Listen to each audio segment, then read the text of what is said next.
we need to identify, they're saying, the problem. And if you're reading between the lines, the problem has already been identified. It's you, the investor. Good morning, investors. Bradley here from Watson Estates. You're listening to the largest, fastest growing podcast for Toronto real estate on iTunes, Spotify, and Google Podcasts, with the market getting out of hand just slightly. Maybe the solution is if we just kind of crash it. Can we crash the Toronto real estate market in order to stop the moral hazard from spreading? That's exactly what we're going to talk about today. What is the issues that exist in our market? And my gift to you this Christmas is to present all the facts and allow you as an investor to make an informed decision. As a broker and investor myself, I want to know what's going on in the market, and I love to share it with friends like you. If you could, please support the show, hit the like button, subscribe, and whatever it takes, join in. You got an investor list if you want to get off-market deals we occasionally send out. And we also will be announcing in the next little while an upcoming program we're putting together called the 90-Day Landlord, an opportunity for you to learn how to become an active partner and to scale your portfolio in the next 90 days. But I tell you a joke because we like to have some fun. At the Watson residence, we have a number of birthdays. In fact, we got 3 birthdays coming up between now and Christmas, plus Christmas itself. And I come from a pretty deep family. In fact, I'm the oldest of 6 boys. So our family is not small by any means. And, we like to have some fun on the show. I was hoping to crack a joke here about waiting for drinks at a party, but I forgot the punchline. So let's jump right into it, friends. Let's do that. Let's talk about first some market stats, talk about what comes next. We're going to talk about some solutions, what some other countries are doing. We're going to have some fun. You're going to learn some stuff today, that I promise. So we're going to start off today with a Toronto Sun article, an opinion piece from Lackey. Here's what it starts off saying. Now that we're into December and 2021 is almost behind us, it seems only fitting that this wild record-setting year of Toronto real estate is winding down with more records being set. That's right. This month is also going to be record-setting. Inventory remains low, prices continue to rise, and in the absence of any strong and decisive move on the interest rate front, there is little indication that much will change anytime soon. But here's what they say. Eager buyers, evidently keen to lock in limited time only, rock bottom interest rates don't appear to have the option to take a break. No. Thus, demand remains insatiable while the supply of new listings, an essential component to any healthy and balanced marketplace, is far below adequate. So for all the talk of bubbles, which we'll talk about today, we have in some sense, legitimate supply and demand issue. It's funny, when it comes back down to it, you get back down to fundamentals and back to basics, you recognize supply and demand is at the root of all of this.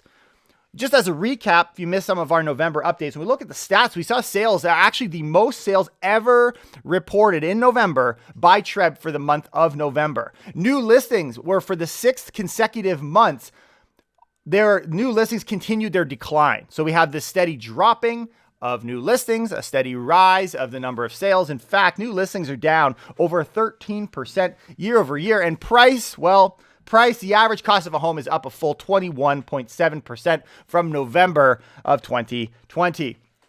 A nice little Christmas present if you own real estate to have that amount of equity growth in your portfolio. But rather than deal with supply and demand, which if this is a supply and demand issue, that should be the main target. Well, people, rather than that, are choosing to headhunt investors. Those of you who listen to our show, chances are you're probably an investor like myself, because let's face it, this is what this show is all about. Well, listen what they're focusing on now. Someone needs to be looking at how much of the current momentum in our marketplace is being driven by corporate ownership and speculation. Both the institutional type investors gobbling up as much inventory as they can, and those simply utilizing home equity lines of credit to fund a down payment on second or third properties. In other words, the big guys, the corporate giants, the ones hiding, moving in some cases illegal money and sheltering it through corporations, all the way down to grandma who wants to use her HELOC to buy a condo, a second property. You're all to blame. Even if such buyers only make up a portion of people making offers on any given property on any given offer night, that type of participation is substantial enough. Grandma, her move to buy an investment property is substantial enough to be adding to the momentum and the rising prices. Damn, grandma. So the idea here is first, before we decide on what is the solution, what kind of repercussions should we have and interferences should we put in our market, we need to identify, they're saying, the problem. And if you're reading between the lines, the problem has already been identified. It's you, the investor. Before approving any cooling measures, we had to identify that. Well, now we know. So what cooling measures should we apply? We've talked about a number of them through the year, and I'll ask you guys as well. If you want to leave a comment or you can send me a DM, just tag it. We're at Watson Estates on Instagram. What cooling measures would you consider to be the most effective? Just some ideas. Do we put a stop or end to blind bidding wars? Do we do something about that? Do we put further foreign buyer restrictions? That's been kind of promised in a lot of campaigns. Do we get involved with speculation tax, which we recently on our last episode talked about what that could look like. Definitely check that out if you missed it. Or do we just increase capital gains? Maybe we have this like ruling number. Like right now it's 50%, but you get another property, grandma got to put 70%, let's say, capital gains tax on her second unit. What does that look like? Investors ultimately are investing because the conditions are very favorable for real estate right now. Maybe they're doing it because it's a lucrative investment vehicle. It's a hard asset, which is great. And it's one that Canada is so reliant on. We're dependent on it. Our GDP is in such a strong way linked to real estate. We cannot afford to crash. There you go. Moral hazard. And we're going to talk about maybe the solution is to just pop it all together. But if you want investors to stop investing, then make real estate not so good. It's that simple, right? Maybe we should just crash housing. Stop the party altogether. So I want to get into some market stats before we go there. Coming from Scott Ingram, did a pretty good analysis on looking at what the housing market is. And this is a good way for us to determine from a weekly perspective, where are we headed? So first off, when we look at the months of inventory, if you have a 416 freehold property, it has been 4 months of inventory, the lowest November ever, and the second lowest of any month since 2011. Crazy. Active listings are 50% lower than the 10-year average, and sales are 8% higher than average. Wow. When we look at condos, 416 condos, the one that's kind of been victimized as underperforming. Listen to this, guys. Active listings are 33% lower than the 10-year average. Sales are 41% higher than average, and also a November record low for months of inventory. Both low rise and condos are in an amazing position for an uptick in prices as it relates to the months of inventory. For prices, as we were looking in November, 23% year over year increase for freehold, 16.5% year over year for condos. People who got into the housing market the last couple of years are truly celebrating, except for maybe Eskimos, right? If they throw a housewarming party, no more igloo. But equity discounts right now, many people would argue, myself included, there is a discount for condos. Here's why. Condos versus other housing types, we're going to leave igloos out of the equation here because I just don't think there's enough to have a baseline. But when we look at detached versus the condo gap, we have a new record gap. That is the price difference between those two. The record is at 1.062 million. That's a massive difference. It actually beats the record that we had back in 2017, right before the crash, or what some would call the crash, the reflex to the stress test that took place in 2017. But it's not just detached. Even when we look at semis, it has also a record gap between condos and semi-detached of $686,000. Detached versus condos, historically, it's been 2 times the price, double. Give or take 0.25%. That's kind of how they look at it, or 0.25 generally. This is according to Ingram. But listen to this. The price ratio is sitting at 2.41 right now. There's 3 ways he says it could come down. Number 1, detached prices could fall. Number 2, condo apartment prices could rise. When I look at what could happen with detached prices, when I see the months of inventory, it's very hard for me to bet on that scenario. Number 2, condo apartment prices could rise, maybe. Or number 3, there could be a combination of both. Interesting. And he says until interest rates rise or people get tired of purchasing, and it's been a high volume the last 2 years, by the way, this ratio could still rise. So that gap could continue where we start to see a massive outbreak in the detached, hopefully not COVID, but in the detached housing segment prices relative to condos. And so at some point, the table should turn if history does in fact repeat itself. And what about rental rates? Well, good news. For those condo investors that have been taking losses and haven't been able to cash flow for the last several years, especially with COVID dropping those rent rates are expected to rise. That's right. They're expected to rise, and it's going to be working in landlords' favor. A Blog 2 article starts like this. The time to secure a cheap place in Toronto has come and gone, I'm afraid.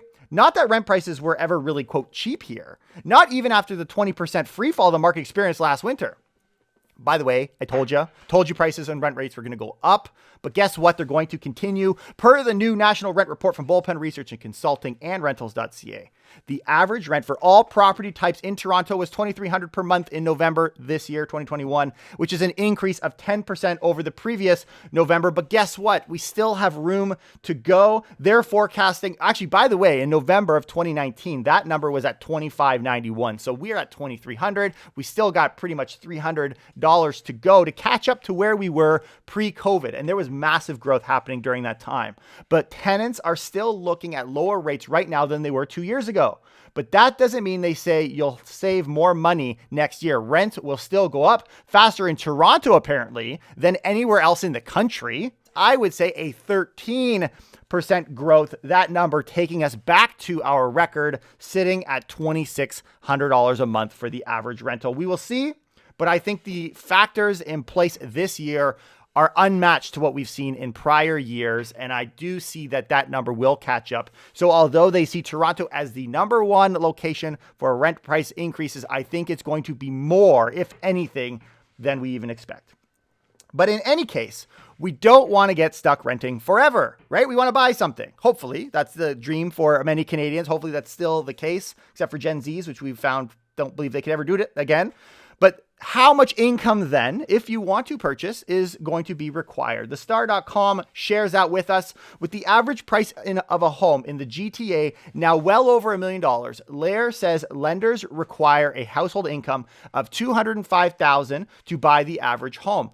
And that's if they already have $231,000 saved up for the 20% down payment, because beyond the $1 million home, we require a down payment of 20%. So where do we stand then? So we're looking for a $205,000 to purchase an average house. Well, by the numbers, when it comes to all of Toronto metropolitan area, the average income is $111,900, the average. Broken down further, when we look at rentals, the average income for those individuals, those households, is $65,900 compared to the average household income of Toronto area homeowners of $133,000. Even homeowners, in other words, can't afford to buy a home anymore. How ironic is that? You can't afford to buy the house that you live in. Not even close. Not even close. We're short by about $70,000 required. Average Canadians are getting eaten alive at the Toronto Real Estate Cannibal Party. And if you're late, you get the cold shoulder. As a result, a lot more people are needing to get help from the bank of mom and dad. And parents are much nicer than they were when I was younger. I'll tell you that much. When I was a young feller, went off to school, and I was told that all that happened was that my parents threw a big going away party. At least that's what they said in a letter. But nothing comes free. And ultimately, what's going to happen here is instead of paying back your parents financially, you're going to have to pay them back in the way of listening to their advice. I don't know if you guys are like that, but a lot of parents can be willing to offer you advice. When are you going to get married? When are you going to have a kid? When are you going to have another kid? Then they got the grandbabies, they don't care anymore. But which brings me to an amazing article title. Listen to this. Toronto homebuyers are getting awful real estate tips from their clueless parents.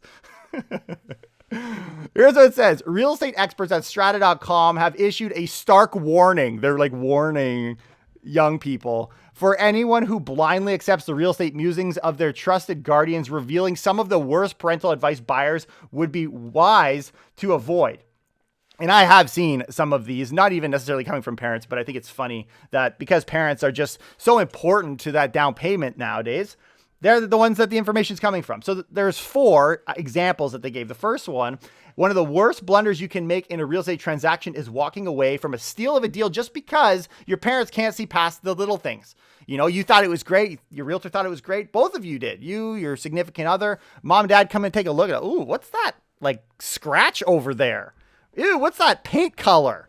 I remember our first property we bought, it had food on the stove in the basement, a power of sale. But good thing we didn't listen to the advice, the opinions of our parents. And as an example, they gave in this story, someone saved $1,500 on painting. Simply, there was scuffs in the wall.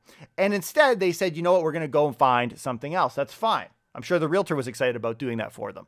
So they went out, they found something, but during that time in this market, housing prices rose another 2%, which ultimately costed them an extra $11,000, to purchase a property comparable to the one that they saw in the first place. Save $1,500, spend an extra $11,000, but don't worry, mom and dad got you covered. Number 2, thing you should be careful of. One outdated idea is the concept of making lowball offers that plunge far below a seller's asking price. We're looking for a deal, right? The problem is no one in the right mind nowadays, depending on the property, but generally is doing that. In fact, it'll offend the seller. Times have changed. Number 3, advice to hold out for that, quote, forever home could be another symptom of housing accessibility boomers and other older generations experienced. This doesn't fit all of our must-have list. And so you guys should, you should go look for something else. Mom, come on, just trying to get in the housing market here, right? That difference of buying your dream home to get in for many Canadians, first-time homebuyers, is pretty much no longer a reality, at least near the GTA. And number 4, another bit of advice to avoid is using the seller's listing agent to represent your interests. I thought this one was a very practical piece of advice that I give many consumers, and they can choose to do what they want. Oftentimes they don't listen, but it may seem cheaper on the surface to use the same agent as the seller. Seller has a listing agent, you approach them directly. Maybe we can get a deal, maybe get a discount if the seller's willing to do that, but there's a benefit in there naturally, right? The problem is the relationship is with the seller first. And they don't get into this in this article, but this has been my experience. The seller has that primary relationship with the realtor. And although the realtor is hopefully working in both your interests and legally should be, you don't really know. You don't necessarily have someone in your court. Wisdom would say, have somebody represent you. It doesn't cost you anything to have someone represent you. And to be honest with you, when I have someone approach me as a direct buyer, I'm charging full commission. There's no discount in there, but then everybody runs their business a little different. The real estate market has become extremely lucrative. People are obsessed with real estate and they're obsessed with getting a real estate license. There's a lot of realtors in Toronto. When we look at the numbers from Treb alone, they anticipate there's around 65,000 realtors. The GTA population, by the way, is 6.5 million, which means that it works out to one realtor for every 106 people. When we look at the rest of Canada, for every 100,000 people in the rest of Canada, there are 311 realtors. In Ontario, there's 255 realtors for every 100,000. But here in the Toronto area, listen to this. For every 100,000 people, there is 788 realtors. We have a lot of realtors in Toronto, a lot of realtors. When Treb has annual events, it's more people than you'd ever see. Seriously. Except for the time the paleontologists had a party to celebrate that unearthing of the largest ever dinosaur tibia. Remember that? That was quite the shindig. But reality check, where we're going to go from here is price guarantees. Prices is not guaranteed to grow. And this is advice that all of us as investors need to heed this warning. I think this is a healthy exercise for us to do as we see the chaos that pursues or ensues in the Toronto real estate market. Here's what an article from Better Dwelling says, keeping us humble. Canada's oldest bank has a warning for home buyers. Prices don't always rise. The uncharacteristic message came from BMO's chief economist, Douglas Porter. Canada has seen few home price corrections, causing home buyers to think that it is, quote, risk-free. BMO wants you to know that's not always the case. Thank you, BMO. And risks rise the longer home prices avoid a correction. The further we go, the more chance of a correction. In some cases, people use that as a measure of when the next correction is happening. It can be, in some cases, that we can be that confident. But Canadian real estate has only experienced a limited number of corrections since 2000. Just 2, actually. To be more specific, there was the 2008 to 2009 cycle during the global financial crisis, which was a blip, if anything. Then there was the foreign buyer mini bubble that happened in 2017 and 2018. The central bank has also begun to raise rates during the latter, cooling price growth. This was the reason that we saw And from my memory, there was at least 2 or 3 years of catch up that needed to happen to get back to that 2017 bubble or correction or whatever you want to call it. But there's 2 things that I personally will not be forgetting this holiday season. Number 1, the history of real estate is scary before the year 2000. And number 2, to bring the mayonnaise for the party this time. Last time my friends were like, what the hell, man? But history has been scary. It has. Here's a walk down memory lane for those of you who are old enough to remember. Note the 2 brutal corrections in the early 1980s and then again through the first half of the 1990s. In fact, had you bought a home in 1989, your investment would still have been down in inflation-adjusted terms for 15 years longer. According to the bank, Canadian home prices had only recovered from the late 1980s in 2004. So we actually experienced it quite significantly. Think about that. 1980s to 2004 to catch back up. Toronto real estate had it even worse. That 1989 inflation-adjusted peak took until 2011 to catch back up. So even worse as we get closer to the GTA. In summation, though, the final word from BMO is not calling, repeat, is not calling for an epic crash that blows up the global economy in the next few months. Quote, to be clear, we are not in the deep correction camp, but we are in the camp that believes housing does not always and everywhere rise in value. A good and healthy warning for us as investors to heed. With that in mind, with a balanced approach, when it comes to the near future, what do we see? Well, when we look at demand, we see massive immigration. We see a massive spike of demand en route. FinancialPost.com says Prime Minister Justin Trudeau's administration is on track this year.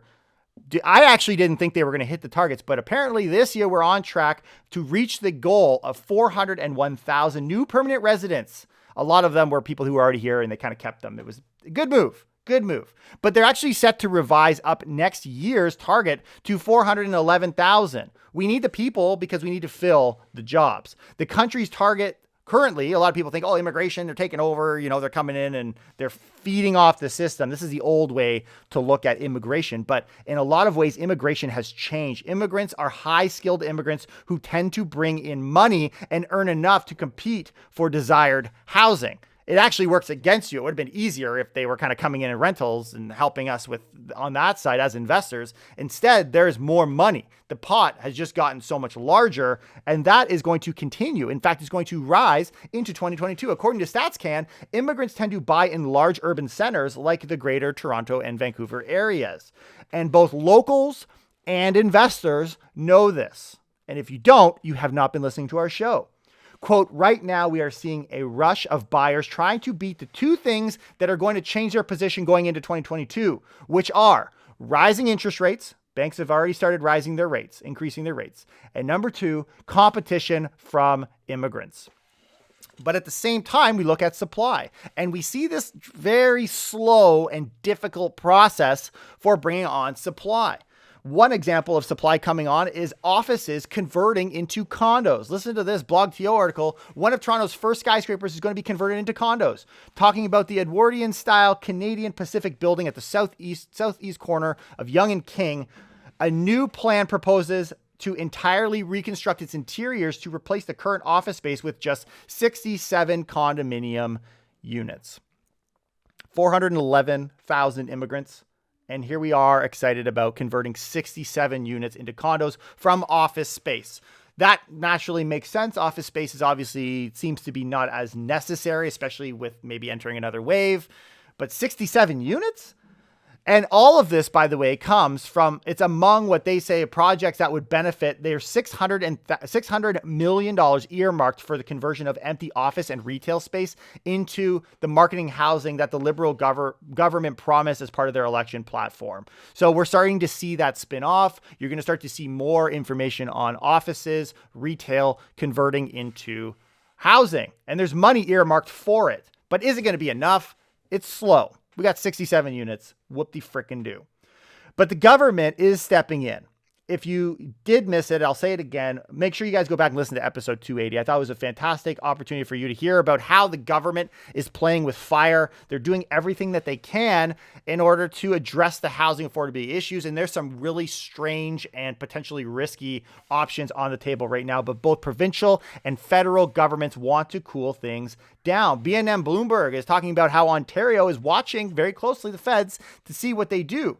The Ontario government will take matters into its own hands by raising its tax on non-resident homebuyers if the federal government doesn't make good on its campaign promise to clamp down on foreign buying activity. If you don't announce it, you don't say anything or go anywhere, we're going to do it ourselves. The province's foreign homebuyer tax currently stands at 15%, and it was implemented in April 21. Ontario is prepared, they say, to raise the non-resident speculation tax to 20% and expand its catchment area beyond the Greater Golden Horseshoe. We're not talking within the GTA, Greater Hamilton area, the Horseshoe area. We're talking the province and increasing it to 20% if the feds choose to do nothing. Quote, by expanding the catchment area to include the entire province and raising the tax, we will discourage foreign speculation and make sure our limited housing supply is going to those who need it the most. The government is becoming desperate to address affordability.